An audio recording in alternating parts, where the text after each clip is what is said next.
Hello friends, ಆಹಾರ ವಾಹಿನಿ ಚಾನಲ್ಗೆ ಸ್ವಾಗತ. ಹಸಿರು ಅವಲಕ್ಕಿ ಮಾಡುವುದು ಹೇಗೆ ಅಂತ ನೋಡೋಣ ಬನ್ನಿ. ನೋಡುವುದಕ್ಕೆ ಮೊದಲಿಗೆ ನನ್ನ ಚಾನಲ್ ಯಾರು ಸಬ್ಸ್ಕ್ರೈಬ್ ಆಗಿಲ್ಲ ಅಂದ್ರೆ ಸಬ್ಸ್ಕ್ರೈಬ್ ಮಾಡ್ಕೊಳ್ಳಿ ಪ್ಲೀಸ್.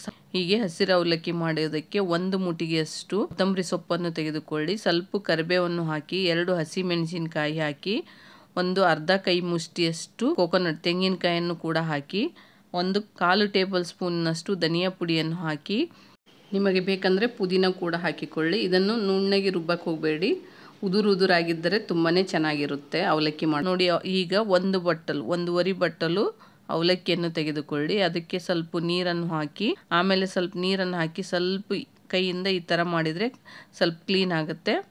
ಇದು ನೀರು ಚೆನ್ನಾಗಿ ಬಸಿಲಿ. ಈ ಅವಲಕ್ಕಿಯಲ್ಲಿ ನೀರಿನ ಅಂಶ ಇರಬಾರ್ದು, ಆ ಥರದಲ್ಲಿ ನೀರೆಲ್ಲ ಚೆನ್ನಾಗಿ ಬಸಿಯಬೇಕು. ಇವಾಗ ಒಗ್ಗರಣೆಗೆ ಏನೇನು ಬೇಕಂತ ನೋಡೋಣ ಬನ್ನಿ. ಒಂದು ಕಡಾಯಿಯನ್ನು ಇಟ್ಟು ಗ್ಯಾಸ್ ಮೇಲೆ 3 ಟೇಬಲ್ ಸ್ಪೂನ್ ಎಣ್ಣೆಯನ್ನು ಹಾಕಿ, ಸ್ವಲ್ಪ ಸಾಸಿವೆಯನ್ನು ಕೂಡ ಹಾಕಿ, ಶೇಂಗಾ ಬೀಜ ನಿಮಗೆ ಎಷ್ಟು ಬೇಕೋ ಅಷ್ಟು ಶೇಂಗಾ ಹಾಕಿ, ಇದು ಸ್ವಲ್ಪ ಗೋಲ್ಡನ್ ಬ್ರೌನ್ ಬರಬೇಕು. ಇದು ಬಂದ ಮೇಲೆ ಇದಕ್ಕೆ 1-2-3 ಒಣಮೆಣಸಿಕಾಯನ್ನು ಹಾಕಿ, 1 ಟೇಬಲ್ ಸ್ಪೂನ್ ಕಡಲೆಬೇಳೆ ಹಾಕಿ, ನಿಮಗೆ ಬೇಕಂದರೆ ಉದ್ದಿನಬೇಳೆ ಗೋಡಂಬಿ ಕೂಡ ಹಾಕಿಕೊಳ್ಳಬಹುದು, ನಿಮ್ಮ ಇಷ್ಟ. ಇದು ಸ್ವಲ್ಪ ಕಂದು ಬಣ್ಣ ಬರಬೇಕು, ಆ ಥರದಲ್ಲಿ ಇದನ್ನು ಚೆನ್ನಾಗಿ ಫ್ರೈ ಮಾಡಿ. ಉರಿಯಲ್ಲೇ ಫ್ರೈ ಮಾಡಿ, ಜಾಸ್ತಿ ಹೈ ಫ್ಲೇಮಲ್ಲಿ ಇಡಕ್ಕೆ ಹೋಗಬೇಡಿ. ಇದಕ್ಕೆ 1/4 ಟೇಬಲ್ ಸ್ಪೂನ್ನಷ್ಟು ಇಂಗನ್ನು ಹಾಕಿ, ಇಂಗನ್ನು ಹಾಕಿದರೆ ಚೆನ್ನಾಗಿರುತ್ತೆ. ಇಂಗನ್ನು ಹಾಕಿ ಸ್ವಲ್ಪ ಚೆನ್ನಾಗಿ ಮಿಕ್ಸ್ ಮಾಡಿ, ರುಚಿಗೆ ತಕ್ಕಷ್ಟು ಉಪ್ಪನ್ನು ಹಾಕಿ, ಇದನ್ನು ಕೂಡ ಸ್ವಲ್ಪ ಚೆನ್ನಾಗಿ ಮಿಕ್ಸ್ ಮಾಡಿಕೊಳ್ಳಬೇಕು ಫ್ರೆಂಡ್ಸ್. ಇದು ಚೆನ್ನಾಗಿ ಮಿಕ್ಸ್ ಆದ ಮೇಲೆ ನಾವು ರುಬ್ಬಿಟ್ಟುಕೊಂಡ ಮಸಾಲವನ್ನು ಇದಕ್ಕೆ ಹಾಕಿಕೊಳ್ಳಬೇಕು. ನಿಮಗೆ ಈ ಮಸಾಲ ರುಬ್ಬುವಾಗ ಪುದೀನ ಬೇಕಂದರೆ ನಿಮಗೆ ಇಷ್ಟ ಆಗುತ್ತೆ ಅಂದರೆ ಪುದೀನ ಕೂಡ ಹಾಕಿ ರುಬ್ಬಿಕೊಳ್ಳಿ, ಚೆನ್ನಾಗಿರುತ್ತೆ. ಅದು 1 ಅರ್ಧ ಮುಟ್ಟಿಗೆಷ್ಟು ಹಾಕಿ ಚೆನ್ನಾಗಿರುತ್ತೆ. ಇವಾಗ ನೋಡಿ, ಜಾಸ್ತಿ ಬೇಯಿಸಕ್ಕೆ ಹೋಗ್ಬಿಡ್ರಿ, ಲೈಟಾಗಿ ಸ್ವಲ್ಪ ಫ್ರೈ ಮಾಡಿ, ಅಷ್ಟೇ ಸಾಕು.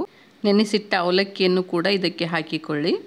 ಹಾಗೆ ಅರ್ಧ ಲಿಂಬೆಹಣ್ಣು ಜ್ಯೂಸನ್ನು ಕೂಡ ಇದಕ್ಕೆ ಹಾಕಿ, ರಸವನ್ನು, ಕೊತ್ತಂಬರಿ ಸೊಪ್ಪು ಹಾಗೂ ಕರಿಬೇವಿನ ಸೊಪ್ಪನ್ನು ಕೂಡ ಹಾಕಿ, ಇದನ್ನು ಹಾಕಿ ಚೆನ್ನಾಗಿ ಮಿಕ್ಸ್ ಮಾಡಬೇಕು. ಮಸಾಲ ಎಲ್ಲ ಚೆನ್ನಾಗಿ ಮಿಕ್ಸ್ ಆಗುವ ತನಕ ಈ ಅವಲಕ್ಕಿಯನ್ನು ಚೆನ್ನಾಗಿ ಮಿಕ್ಸ್ ಮಾಡಿ. ಇದು ತುಂಬಾ ಟೇಸ್ಟಿ ಹಾಗೂ ಹೆಲ್ದಿಕರವಾದ ರೆಸಿಪಿ. ಮಾರ್ನಿಂಗ್ ಬ್ರೇಕ್ಫಾಸ್ಟಿಗೂ ಆಗುತ್ತೆ, ಈವ್ನಿಂಗ್ ಬೇಕಂದ್ರೆ ಸ್ನ್ಯಾಕ್ಸ್ ಥರ ಕೂಡ ಇದನ್ನು ಮಾಡ್ಕೋಬೋದು. ಇದು ಗ್ರೀನ್ ಅವಲಕ್ಕಿ. ಇದು ತುಂಬಾ ಈಸಿ ಹಾಗೂ ಸಿಂಪಲ್. ಅದರಲ್ಲಿ ಈರುಳ್ಳಿ ಇರಲ್ಲ ಹಾಗೂ ಬೆಳ್ಳುಳ್ಳಿ ಕೂಡ ಇರಲ್ಲ, ಚೆನ್ನಾಗಿರುತ್ತೆ ಫ್ರೆಂಡ್ಸ್. ಈ ಅವಲಕ್ಕಿಯನ್ನು ಮಾಡಿ ವೇಟ್ ಲಾಸಿಗೂ ಕೂಡ ತುಂಬಾ ಚೆನ್ನಾಗಿರುತ್ತೆ ಫ್ರೆಂಡ್ಸ್. ಇದರಲ್ಲಿ ಜಾಸ್ತಿ ಆಯಿಲ್ ಇರಲ್ಲ, ಚೆನ್ನಾಗಿರುತ್ತೆ, ಟೇಸ್ಟಿಯಾಗಿರುತ್ತೆ. ಈ ರೆಸಿಪಿ ನಿಮಗೆ ಇಷ್ಟ ಆದರೆ ನಿಮ್ಮ ಫ್ರೆಂಡ್ಸ್ಗೂ ಶೇರ್ ಮಾಡಿ, ಹಾಗೆ ಲೈಕ್ ಮಾಡಿ. ಸಬ್ಸ್ಕ್ರೈಬ್ ಆಗದೆ ನೋಡ್ತಾ ಇದ್ದರೆ ಒಂದ್ಸರಿ ಸಬ್ಸ್ಕ್ರೈಬ್ ಮಾಡ್ಕೊಳ್ಳಿ ಪ್ಲೀಸ್. ಹೀಗೆ ಸಪೋರ್ಟ್ ಮಾಡಿ. ಮತ್ತೆ ಹೊಸ ರೆಸಿಪಿ ಒಂದಿಗೆ ಭೇಟಿ ಆಗೋಣ ಫ್ರೆಂಡ್ಸ್. ಬೇರೆ ಥರದಲ್ಲಿ ಅವಲಕ್ಕಿ ಮಾಡಿರ್ತೀರಿ, ಆದರೆ ಈ ಥರದಲ್ಲಿ ಅವಲಕ್ಕಿ ಮಾಡಿ ಟೇಸ್ಟ್ ನೋಡಿ, ತುಂಬ ಚೆನ್ನಾಗಿರುತ್ತೆ. ಈ ರೆಸಿಪಿ ನಿಮಗೆ ಇಷ್ಟ ಆದರೆ ಕಮೆಂಟ್ ಬಾಕ್ಸಲ್ಲಿ ಕಮೆಂಟ್ ಮಾಡಿ please friends. Thank you to all friends.